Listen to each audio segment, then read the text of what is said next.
What's good, everybody? Welcome to another edition of Ringside. And you know what? We got some stuff we want to talk about today. Okay.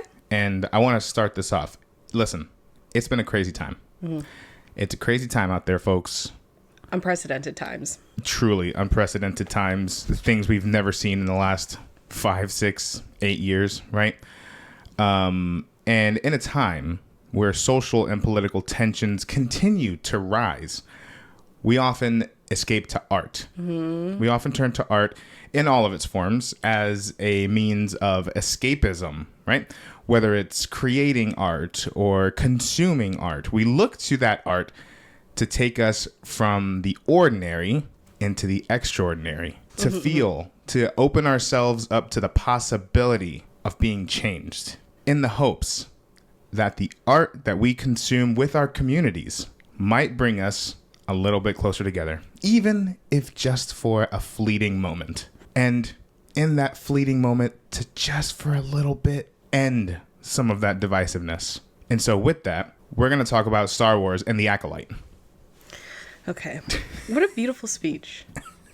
What I feel like I was like the closing argument of a high school debate team. I'm a little offended. I didn't even get like collegiate level. No. I do. You know what? I'm so proud of you. That took a lot of guts and bravery. I surely wouldn't have done it, but you did. And that's just the kind of person you are. I'm not afraid to go where the people... You're not afraid to go where people don't want to go. Right. Talk about the hard things. Talk about hard topics affecting each and every one of us. It's true. Like the Acolyte. That's true. Long-lasting generational impact. For years and years to come. Just you wait. That's what generational means. Just you wait.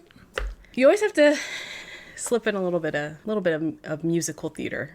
It's who I am. It's everything to me. God, don't ever do that again. Anyway, so you'd like to talk about the Acolyte. Yeah, I want to talk about the Acolyte. All right, let's talk about the Acolyte. So the season just ended. We just wrapped up season 1, baby. And of course, a lot of people have a lot of thoughts on the series. They've had a lot of thoughts on the series before the series. Episode 1. Before they even filmed, when they announced the cast. So anyway, what we are going to focus on is just kind of giving our overall thoughts of the season, what we liked, what we maybe didn't like so much, and where we think the series, presumably it's going to get a season 2. Are you serious? Oh my gosh. He heard us. He said, you're about to talk about the Acolyte. Let me come up here and give my 2 fucking cents. Not enough cats is what he said. He said Ahsoka, they had a fucking cat. They had at least that one cat. Acolyte, no cats. Not a damn thing. Like a little gerbil thing, but no cats. Anyway, I'm so sorry. We're just going to talk a little bit about what we liked, what we didn't like, where we think the season's going. Presumably, it's going to get a season 2. Mm-hmm. So, overall, I'd love to hear kind of your general thoughts on the season. I get to go first? Oh, sorry, Windows security. Sorry about that, bud. Yes, would love to hear your thoughts. Okay. I never get to go first. This is crazy. That's not... That is so not fucking true. I never get to share my opinions on this fucking podcast. Anyway. Oh, my God. I want to do a word count one day and see who has the more audio time. Because it's not me. You think I talk more than you? No, but I don't think we talk less. We hold these rights to be self-evident that all are created equal. Shut up! Okay. My thoughts on the Acolyte. Okay. So you have to understand that I'm not like a Star Wars stan. I have seen everything except for like most of the animated stuff. I don't remember a lot of it. I'm not like a Star Wars historian. I'm not going to remember one line that someone said in movie 4 of 5,000. So with that context, I really enjoyed it. I'm also not someone who like typically enjoys nitpicking stuff. And that sounds like judgmental, you know what I mean? But I know that some people do like breaking things down and like trying to understand things in the context of what they've already seen and what makes sense and what doesn't. That's like enjoyable to them. I fully get that. But I'm not that kind of person. Like I'm perfectly happy to enjoy something on the surface level and not really care about the further implications of like this huge timeline or the galaxy. Like it's cool when stuff intermingles, but I don't know enough to like super care about that. So from my perspective, I thought it was a really cool show. I loved all the action sequences. I said in the first episode, I was like, this is some of like the coolest fight choreography that I've ever seen in Star Wars. And now, having seen the whole season, I stand by that. Some of the coolest shit I've ever seen in Star Wars as far as fight choreography. And yeah, I thought that the cast was super, they portrayed their characters super well. I didn't think that anybody was like lacking. I don't know. I didn't feel dissatisfied coming out of the other end of it. And I enjoy the theorizing that we were able to do throughout the show. Again, I'm learning about characters and stuff and places for the first time in this show. So being able to like have other people lay out the history and say like this might happen or this person might come back, like that was all really fun. Because that's what it's supposed to be. It's supposed to be fun. And I had fun. I'm inclined to completely agree and completely echo everything. I really, really like the show. Again, I fully acknowledge that I'm relatively easy to please in that department. So I always say something has got to be like really bad for even me to be like, I did not like this. Like it's unwatchable. Right. But I found myself really, really enjoying it. I also think that because so much of what we've wanted, especially lately in Star Wars, is like, and this is what Star Wars has been doing. They've been getting us out of the Skywalker saga, right? That wrapped up with episode 9, take it or leave it, like it or love it, whatever. That's ended. So everything we've seen, we're starting to see new stories either after or in this case before, much before. And yeah, it's cool to see those little connections. I agree. I like that. I think that's fun. I think that's cool because we now get to get more context for something that wasn't there before. So I mean, I'll come out and say it. I do not like The Phantom Menace. I think parts of it are cool. And that's the thing. I don't love it as a movie. I can watch it and still enjoy a lot of it. I just don't think as a movie it's very good. And I think people are very all or nothing. Right. And that's fine. That's fine. You can like something, you can dislike something. But I think for what this show did in the time that it did it, it gave us incredible fight choreography, some of the best saber battles we've ever seen, hand-to-hand combat, which is super rare. I don't know that we've seen that intricate of hand-to-hand combat since probably Rogue One. And I think that this show gave us so many cool, like, interesting characters. And just, I don't know. And I think one of the coolest things it does is it draws parallels to the Skywalker saga, and I think that's how it kind of connects the most. And it's something new. Like I don't know. I really, really enjoyed it. And we kind of already started talking about specific things we liked, and I think we're both on the same page of like the fight choreography. And it was from the jump, the very first scene of the very first episode. Yeah. We get this really badass sequence with Amanda Stenberg and Carrie-Anne Moss and their stunt doubles. And, yeah. But I mean, it was real cool seeing Trinity back at it, doing her fucking thing. I really hope she pops up in the Daredevil series. Yeah. Because if she does, that means we might get Jessica Jones back. But I can't even talk about that right now. I can't even talk about that. Jessica Jones has to come up. I can't even talk about that. I love that every time we mention Jessica Jones on the podcast, you just fall into it. I love Jessica Jones. And like, I can't even accept a reality where we're not going to be seeing her again. So just like, I can't think about it. Right. I can't talk about it. I hear you, but I just love that something in your soul lights up whenever you hear. I love Jessica Jones. Damn.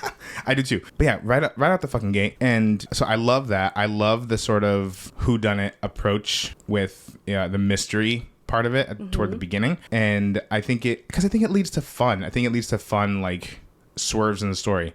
Chimere is not at all who I expect. I mean, like, we had our theories, but going into the halfway point of the episode of like, is this guy a bad guy? Because he's coming off a little too suspicious with all of his quirks, right? But even just those little hints of him like dodging May's blows and being real quirky, but knowing things that he maybe shouldn't have known, or like letting it drop every once in a while, and you're like, that was really serious. That was a serious tone you just took. You've never done that before. Yeah. So I love all that. Now, also, go ahead. Should we say that we are going to spoil the end? Oh, yes. Okay. This is a full spoiler. By the time you're probably listening to this, it'll be at least about a week before. Yeah, after the finale. The finale has dropped. So yeah, I think we're full spoilers. Yeah. Okay. But I think it makes that turn so much more impactful. Yeah. And just having characters like Yord and Jecki and this is one thing I love is that the series, and maybe other people don't love this, just saying Yoren and Jecky's names, like, I feel like they were killed off so long ago. Like, I feel like it's been so long since I've seen them on screen. But the show's only 8 episodes long. Yeah. So, like, it shows you how I'll get to the one thing I would complain about the show, but it is a testament. It's like a two-edged sword there. It is a testament to show how much they do with the time they have. To make it feel like, man, it feels like it's been so long since I've seen these characters that I really started to like care about, right? So those are some of the things. I love. I may be alone here. I love the character of Soul. Who says you're alone? I don't know. Do a lot of people not like Soul? I hope not. No, I hope they do. I hope they do like Soul. Yeah. I just think it's so, having a tragic character like that. I think he's a tragic character. Yeah. It enriches the whole experience. Like, it's so much more relatable. This whole season have been talking about how much, like, and honestly, since like all of watching Star Wars, because again, I watched them like as an adult, not as a kid. The whole time I'm like, they're like a cult. Like, right. The Jedis are fully a cult. Why is no one raising any questions? And this show, they're like, these guys, they're like, that's a cult. And they think that they're above, they think that they're morally superior just because. And it's exploring that. And then to see someone like, we've seen Jedi struggle with that whole like turning off your emotions piece, but to see it like end so brutally. Right. And this show is brutal. And to see so many Jedis being killed on screen in front of your eyes, it was crazy. And it makes it so much more interesting that they're like, oh, they're like going there. To have one character, the Senate character, being like, you guys are a cult. You think you're above everyone just because you're not. You think you can control your emotions. You can't. And one day that's going to be your downfall. And they're right. This whole time I was like, yes, he's right. I like to think of it as like the Game of Thrones approach, where like, they killed off most of their main cast. They killed off so many of the main characters, some within the first half of the season. Yeah. Some in the first episode. Some in the very first episode. And granted, we do see them again. And I do think we'll see a lot of these characters, like a lot of these actors return. Yeah. And like flashbacks and whatnot, especially when we might see, because I think Osha, even though we kind of see how her story is ending, I do fully think she's going to also have recollections of her training with Soul, because I think she's going to be a conflicted character this entire series. Her story is just beginning.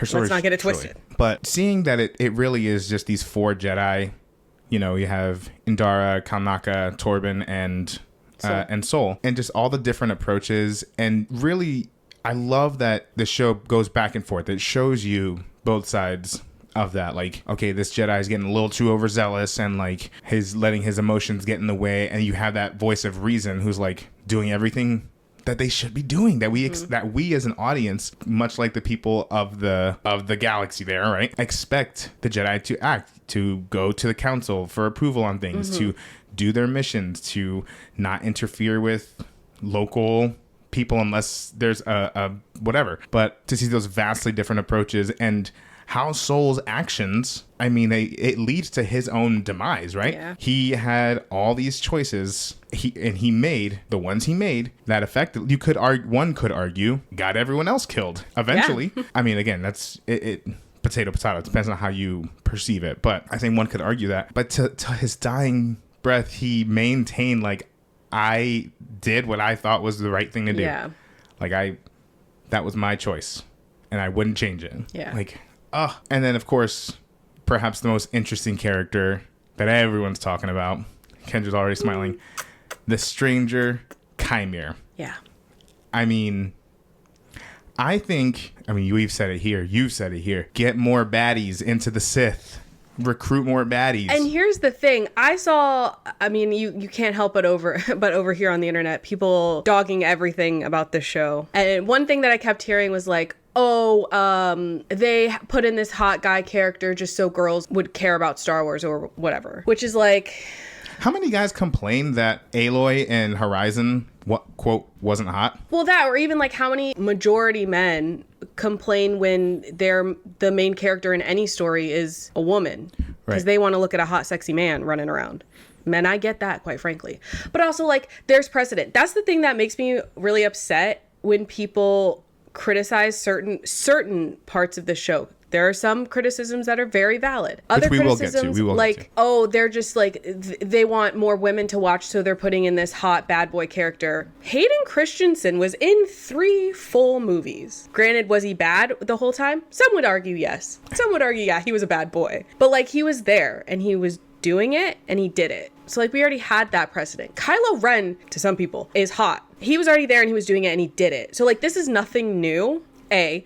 B, shut the fuck up. You're gonna ruin it for us. And 3, I said this to you, and okay, this might, again, not a Star Wars historian, don't yell at me, but it's like the Edward Cullen approach. Edward Cullen says, famously, in Twilight, everything about me draws you in. My face, my scent, the way I speak. Hello, if you're trying to recruit for the baddies, why wouldn't you have a hot guy? It makes so much sense. If Kymir or the stranger came up to me and said, hey, would you like to train under me? I know he likes biracial women. If he wanted me to be his acolyte, I would say yes in a heartbeat because he's fine. And I have absolutely no life skills. I have no fight or flight. I have follow. And I would follow him. Like a duck. Like a duck. I would imprint. Oh, no, we can't do that after Twilight. Oh, God. We can't say that after Twilight. I think what a lot of those people who are complaining about hot, sexy men is that they find him to be a hot, sexy man and that are makes them mad. feeling some type of way about it. And I'm like, listen, brother, you ain't nothing wrong with saying the guy's fine. Sorry, I just saw a big ass bird flying around. But also, I mean, it's like a tale as old as time. Right. Anything that specifically young women or like teenage girls are interested in is shit on. Right. It doesn't, and we're so powerful. We're so powerful. Right. Look at what everyone did for like Taylor Swift's tour. We're so powerful, but everything that we like is shit on. And I mean, that would be one thing if he was just there as like a face. The man can act. He's great. The man can act his ass off. The character he can fight is his ass great. off. So like I think maybe he just happens to be hot also. Y'all remember him in The Good Place? Take his performance in The Good Place and take his performance in the talk about someone who's got range. Take his performance in the first half of the season versus the second. That's the range you need. It was funny going back and watching because I'm getting, for some reason, I'm getting pushed a lot of thirst edits for Kymir the Stranger. I don't know who keeps liking those on my account, but I saw one that was like just the first season when he was still like quirky Kymir, right. Just quirky Kymir bumbling around. And now looking back after watching that second half and being like, this man was just acting. He was just like full on being a quirky little guy for fun. And it's so weird to think about him doing that now. Yeah. But it was somewhat successful. I knew deep down that he had more potential than that because I love him. But I mean, they had me going, and then we got to, I was like, just before we hit episode 4, I was like, hang on a minute. He's getting a little dark here. He's acting weird because he was like tweaking out a little bit. Like he was nervous about something. And I was like, I don't like that. You making me nervous, dog. Yeah. And sure, we don't get all the answers between, we know there's a somewhat of a relationship, teacher-student relationship with him and Vernestra, who I think she might be the real villain of this show. Not a villain, but she's up to some shit. Well, yeah. And again, as the audience, we know that okay, the Jedi, probably not the villains. However, they are not perfect. And yeah. Vernestra covering up the cover-up. That's the second Jedi cover-up in this show. So, it started with a cover-up, and it ended with a cover-up. So when people were complaining Kiari Mundi would... And I said it after that. I said it right after. I'm like, would it not make sense for them to cover up what happened here to not look bad 100 years later? And that's exactly what happened. That's exactly what's happening. And I fucking wait. That I think is the biggest frustration point. And we've seen it in every single show that's ever released. I think people just maybe got too used to movie formats where you have the beginning, middle, and end of a story in an hour and a half. Yeah. Or that this is a trilogy. So this is the middle of a trilogy. It makes sense that you have to have this prior knowledge and you're going to get your answers in the next movie. Yeah. I think people got too used to that concept because it seems like people have a really hard time being patient for an 8-episode series. The episodes are 45 minutes long. I get that they're releasing weekly. Maybe that's also something that people aren't used to. But like, you can't make up your mind about an entire season of 8 episodes by episode 3. Right. Because of one person being in a room and something they said maybe seemingly being contradicted. If at the end of episode 8, it was well known that there was a Sith and this was a huge like break of continuity between this and the prequels. Okay, go ahead, complain about that. I get that. But that's not what happened. Right. Everyone was just jumping the gun. People are just like so impatient. Wait until you have all of the information in front of you before you make this criticism about like plot holes and continuity and contradictions. Like, you don't have all of the information in front of you yet. Yeah. I'm glad you said that, because I think, and this is about the most we'll talk about other people's opinions on the show. I think people fail to understand, and maybe this is partially Disney Plus's fault for initially promoting their stuff as like 5-hour movies, right? But I think that, especially, I'm going to Marvel here a little bit, but having the same actors, having all the same people on like an episodic series, I think maybe might have confused people. And it's still like, everything's still grand. And this happened in Star Wars too, where people feel like they're watching a movie. But I think what Star Wars is doing better than Marvel on that front is Star Wars is treating, at least production-wise, treating it like TV. And when you have actual TV showrunners and people with experience doing episodic series like Leslie Headland, like Dave Filoni, when you have those people, they know how to structure episodes of a TV show, not a movie. That's why some of the Marvel stuff, it would feel, and I mean, it didn't help that they would fire and rehire a bunch of people while they were making the show. But that's why Star Wars gets the cliffhangers right. They understand when to give you this part of the story and this part of the story.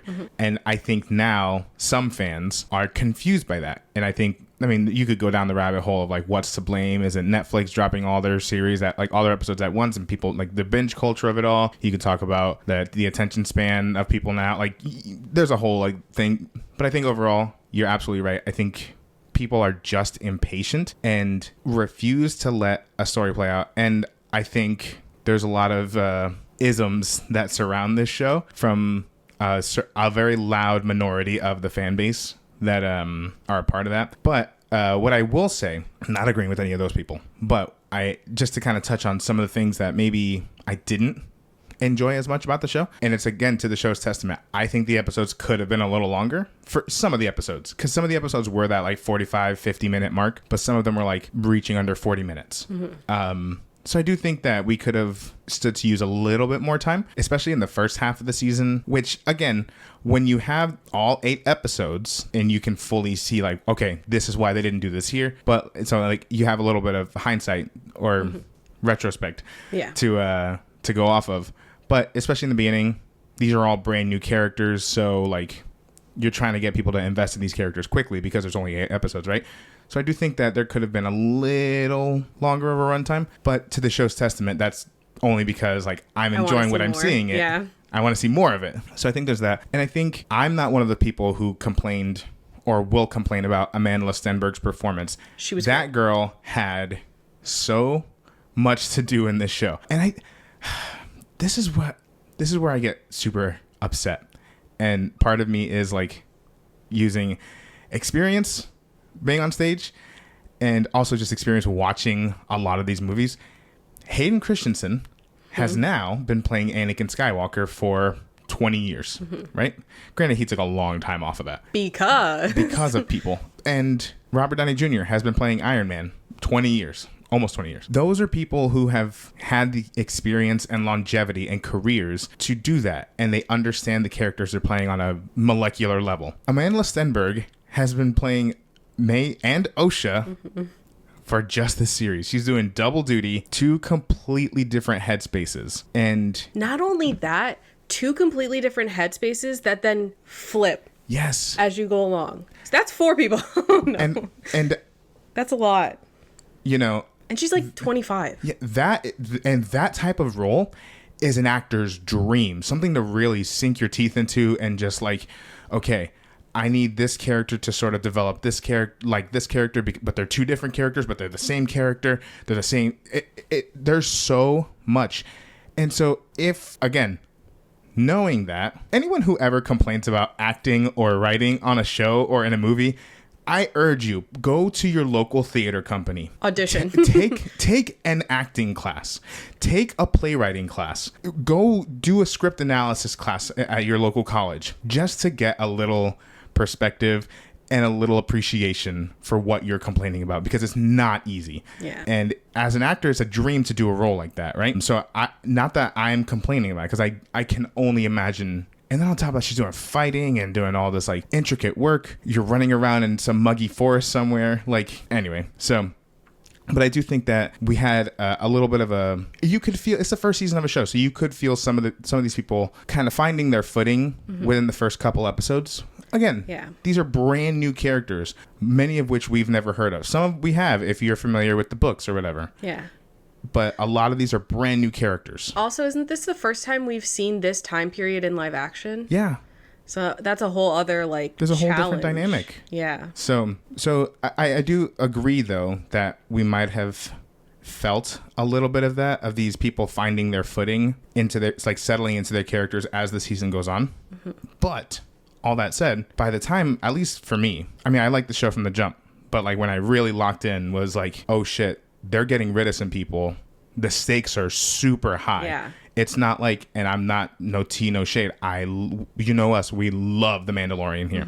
A lot of, eventually, what people were complaining about for that show was like, every episode's very similar. It's like, we have to go it's like every episode's kind of not, it's similarly structured, right? We have to like accomplish a mission for someone or something, right? And then we're getting away to the next place to do the same thing. And like the main cast is always going to be fine. Right. So, except for Cara Dune died somehow. But for this, it was very much like the stakes are really, really high with this one. I don't know. Something can happen at any fucking point. And I love that. And I love that the show takes it. But if I had some complaints, those would be the only two. But clearly, if that's it, I think the show's doing a pretty bang up job. I agree with you. I think I have a similar complaint. And again, it's something that I only really realized after seeing the second half, where I'm like, okay, the first half maybe at times was like a little bit slow to start. It's like when you have an old car and you turn the keys and it's turning over, but like takes a little while, kind of like that. And I also think some of the dialogue was a little cheesy. Sure. And I think that's fine. That is stuff that doesn't always bother me. Yeah. Yeah, because at the end of the day, it's Star Wars. It's a fucking Star War. We're here to have a Star War fun. And so I don't know. I think I just maybe set my expectations for what I'm watching. If I'm watching Game of Thrones, I'm looking for a lot of like clever political drama, like scheming, and I am looking for like super top tier everything. Everything has to be like tight, like all of the confusing plot points and perspectives, that has to be done so well, because it breaks the show if it's not. And also that show has set a precedent. Like, yes, it's a fantasy show, but like here are all these awards and accolades for it, and this is why, because we have like actors are doing the writers are doing the VFX, they're doing their thing, right? So I kind of expect that. For Star Wars, it's great when that happens. Andor, best Star Wars thing. My favorite Star Wars. Yeah. Rogue One, one of my favorite Star Wars. And it just has all those things. And it's great when it has all those things. But most of the time, I'm just looking for a good time. Yeah. I'm just looking to have some fun. But I think another thing that we're really good at, that I think a lot of people their lives would be more enjoyable if they worked on this. Right. Sorry, my cat's shaking the whole damn desk. It looked like I was in an earthquake because he was shaking the whole damn desk. Stuff that's supposed to be enjoyable, stuff that's supposed to be escapism, stuff that's supposed to be fun. Try looking at it not in an all or nothing view. Right. If we watch something and it's bad, we can say, well, this part was funny. Well, this part looked good. The rest of it looked bad, but this part looked good. This person did well in it. Instead of just like, they did this one thing wrong that I didn't like, it's all bad. Yeah. Nothing is perfect. None of the Star Wars movies have ever been perfect. No. The originals weren't perfect. The sequels weren't perfect. The prequels weren't perfect. None of the shows are perfect. None of the animated series are perfect. Because it can't be. Nothing can be perfect in that way. Especially something that's super, super subjective. Like art. So you can't expect perfection and only enjoy it if it's perfect. Right. So I just would like people to be patient, especially in like a series. Have all of the information in front of you. That's how they teach you to think critically in elementary school. Have all of the information in front of you. Then consider, take a second, take a beat. Consider what was good and what was bad. If what was bad was so bad for you that you can never watch it again, you thought it was horrible, that's perfectly fine. But recognize that there maybe were some good parts in it. Right. And maybe don't be so loud on the internet about it. Right. Spread positivity. Spread positivity. No, and I think it's only fair. We talked about things, and again, this is a show that we may not have as many gripes with as other people, and that's fine. But we still acknowledge those things that maybe we had our sour grapes with, but we also talk a lot about the things we love. I think the finale nailed it. I think they stuck the landing. I think they left just enough threads open to carry us into a season 2 with new questions and new mysteries to solve, while kind of closing a chapter on the book that is the Acolyte. Yeah. And just, again, I thought we weren't going to get anything fight choreography wise. I didn't think we were going to get anything better than episode 5, where Chimera took on an entire Jedi squadron by himself. But we talk about this all the time, is that sometimes those fight scenes, when it's a one-on-one, when it's personal, when you can feel just the chemistry between the two people who are fighting, sometimes just blows those big pieces out of the water. And I love that they did Osha and May fighting in tandem with Soul and Chimera. It was so good. The whole show has been so good, and I'm really looking forward to hopefully we get a season. I can't imagine we're not going to at least get a season 2. But I don't know how many people watched apparently this has been, in terms of viewing, streaming wise, this has been one of their most successful projects for Disney Plus. Okay, cool. So I can't imagine we're not at least going to get a season 2. And I think we can only go up from here. We have the foundation laid. A lot of exciting things. I don't know much about Darth Plagueis, so I can't speak to it that much. I just know he's a nasty little guy. That gets got eventually by Palpatine. I need to see Chimera and the green lady. What's her name? Vernestra. Is there a House of the Dragon character with a similar name? There's Viserys. There's Valerian. There's Valyrian. I don't know why that sounded very, very Game of Thronesian. But Vernestra. I would love to see some kind of flashback of them together and how he got that scar and what the fuck that was about. Yeah, I want to see why her body, where Osha's body was twisting and contorting, and she was overtaking Chimera's mind. She has which ability she has. I know, but I want to see what caused that. I want to see more of that. I want to see her do it again. So I want to see her explore it. Could you imagine a Sith that's also like a witch? I'm a witch, Sith witch. Sandwich. Oh my God. I'm hungry. No, I'm just kidding. But anyway, so I think overall we're really big fans of the show. Excited to see where it goes. And yeah, again, I think if y'all, Jesus Christ, if you are concerned about the things you're concerned about, I say, so you can do 2 good things at once. You can get perspective and support a local business by taking classes at your local theater or anywhere that offers these classes, studio. I just say it's worth it, and you get to meet new people and maybe just gain an appreciation for the art you feel so comfortable criticizing. Anyway, John's trying to indoctrinate you into a musical theater person. I'm an educator. I can't help it that I promote education here.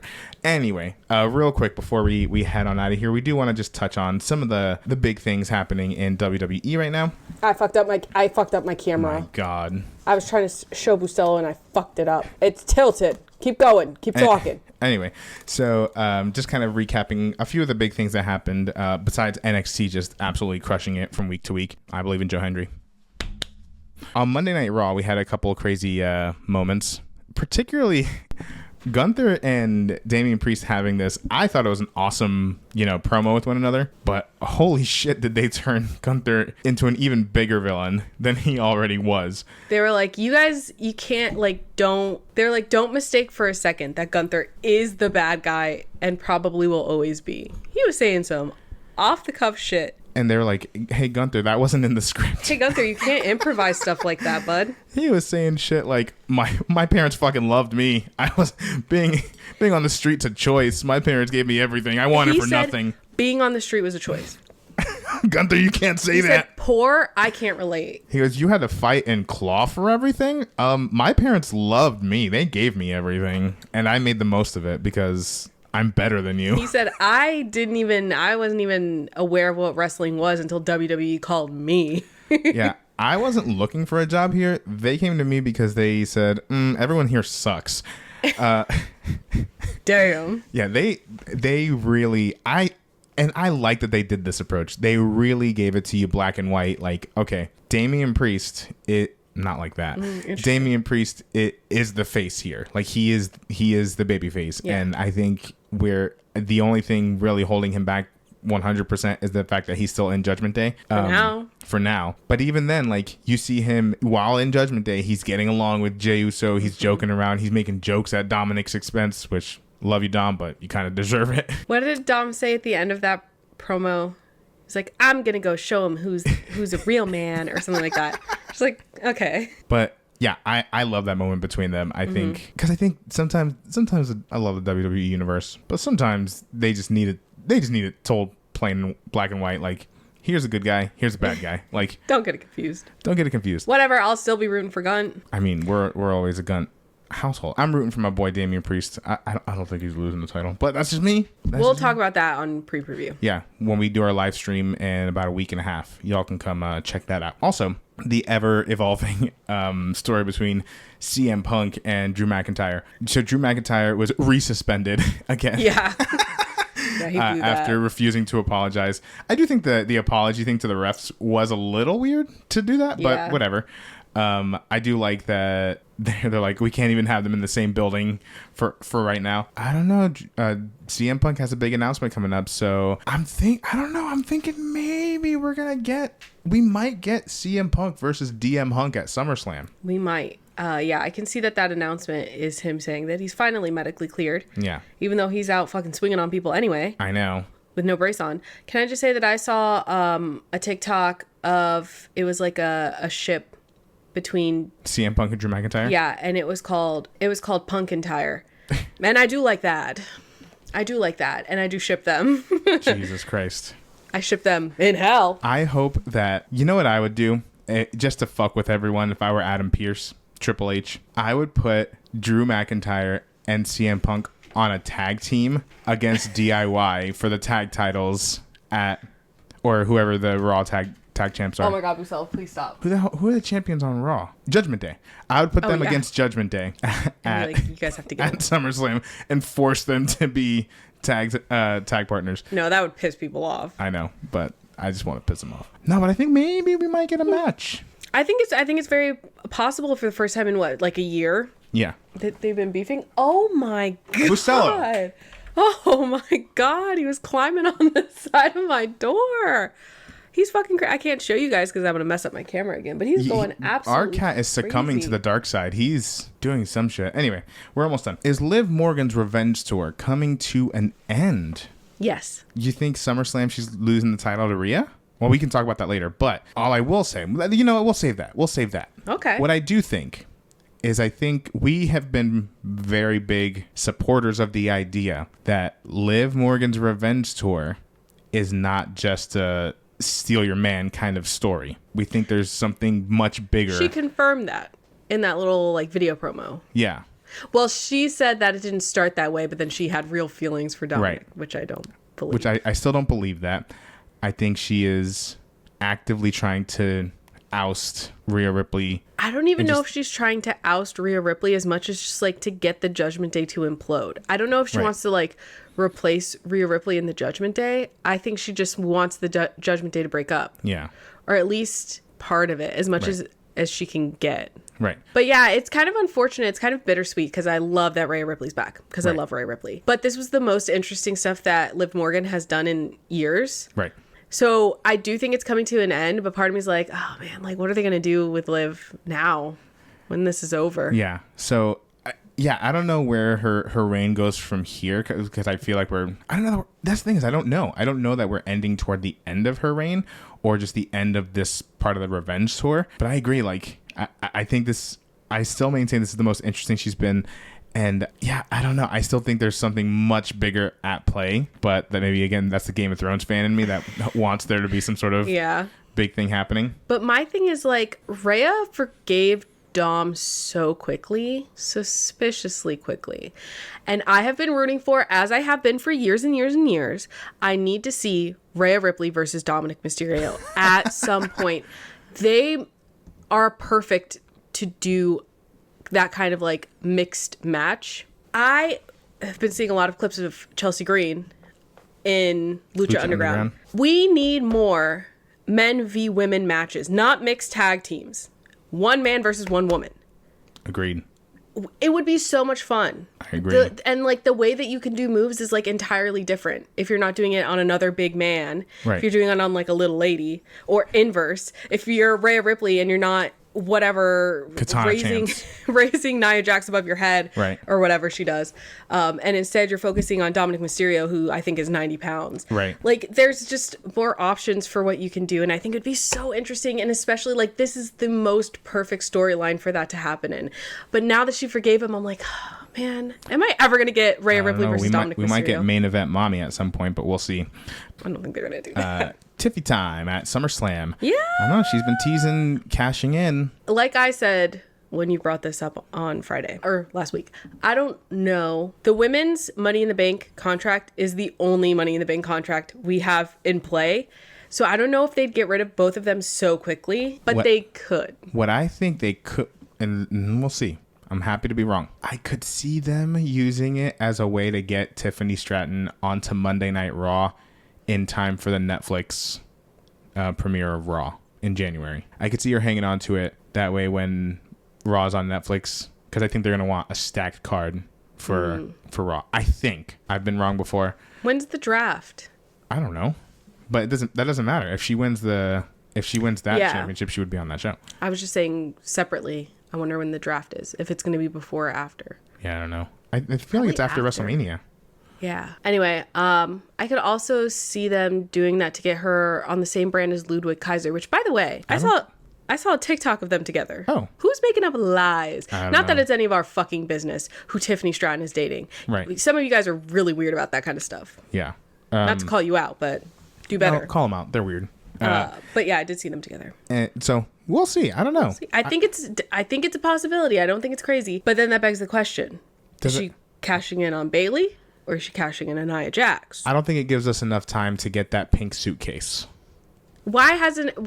I feel like it could take a week to get a pink suitcase. Why hasn't it been done yet? Maybe Nia gives her the pink suitcase as a way to like, hey, if I win, don't cash it on me. Don't cash it in on me. Because we need that pink Barbie suitcase. But I don't think Nia's going to win. We'll talk about that during pre-preview. Yeah. And last but not least, poor Cody Rhodes. I'm not a big Cody guy, but man is watching all of his friends just be murked. Yeah. Very purposeful. I think that, but I do kind of like that because Cody Rhodes is like Cody Rhodes is someone who's going to do an entire match with his pectoral muscle ripped off the bone or whatever the fuck. He's like, I don't care about me. Cody cares about his loved ones. Right. Because he's a family man. That's his family. Familia. So. It's my Vin Diesel. What'd you say? Oh. I said familia. Oh, okay. I see. El Idolo. That's what I thought you said. And I was like, I don't know how he's playing into this. But I think it's like a good strategy to like not go after Cody Rhodes. One, he's a fucking fan favorite. Everyone loves Cody Rhodes. Right. Two, that's not going to do anything to piss him off. Right. But if you make him watch the people that he enjoys or gets along with or considers close, if they make him watch them get beat up on his behalf, that will break him psychologically. We are going to get a Homelander. Homelander incident. We fucking might. They're going to bring out Liberty next. No, I'm just kidding. Oh God. What if Liberty came out and performed a Hurricane Rana on Solo Sikoa. I think she's like 4. That'd be crazy. I've seen crazier. I don't know. I think it could happen. I think it could happen. But yeah, I do think that they're making this story with Cody and Solo much more interesting. I don't know. I like Solo. I like this new bloodline. Again, they're not like the bloodline. No. Let's get it straight. But for what they're doing, I ain't mad at it. Yeah, I think I think I've said this before, but it's probably very scary for Solo to step into the shoes of Roman Reigns, right, of all fucking people, and to assume this role of like the most heel, most like powerful head of this family, but also it's going through this huge transition where like the audience has to now get used to all of these new people being in this like beloved faction. Right. That is probably very stressful and very hard, and I think he is doing a really good job at it, all things considered. Also, he's like, in my head he's like the baby of the family. Right. He's not that young, but like still he's like the baby of all of them. So it's just like I can't imagine that that's an easy thing to do week after week, and I do think with that in consideration, he's doing very well at it. Right. And I don't know, maybe part of this story is like they're beating up everyone that Cody Rhodes could possibly turn to until we get like Jimmy back. Right. Because there's no one else to go through. Right. There's no other Cody Rhodes supporters in the locker room. So they have to, Jimmy has to come back or something like that. I don't know. Now I do hope that we are barreling toward an eventual, I am like the WWE universe in this regard. I would love to see Randy and Cody at some point, and I do think that they're kind of planting the seeds for that. Mm-hmm. I could see Randy coming back and being like, "You let the bloodline do this." Blah, blah, blah, blah, blah. Cody was like, "Listen, I was chained up. Supposed to do? Oh my god! You know, at least he's bothering us now and not at 6 a.m. like he was. Oh. So I could see them doing that sort of angle. And I kind of hope that that's where we're going. Hopefully Roman comes back to reunite the bloodline with Paul Heyman. I do think we're going to get a bloodline versus bloodline. Yeah. Yeah. Not to cut you off completely. No. And I hope while that's happening, maybe Randy comes back and becomes that real nasty viper we all want him to be. That nasty little Randy. Getting weird Randy. Oh, well, he never stopped getting weird. He's never not been weird. Yeah, he's always getting weird. Staying weird. Anyway, but we'll see kind of how more of these stories transpire as we get closer and closer to SummerSlam. Speaking of which, we will be doing a pre-per-view stream for SummerSlam. So if you're not already, go ahead and follow us on our social media, specifically Twitch and TikTok. You'll be able to see our stream from there. And then we also put up the recorded version on our YouTube channel. So if you're not, go ahead, subscribe there, follow us on all the other social medias, and just keep up with whatever we have got going on. Yeah. Oh. Beautiful, angelic. I loved it. Thanks. I like it. I love it. I want some more of it. Give it to me. Oh. Give it to me now. I want it now. Anyway. You've given whatever your musical affliction to me. Yeah. Oh, no. Anyway, I think that about covers it for us here. Thank y'all for listening, and we will catch y'all on the flip side for Ringside.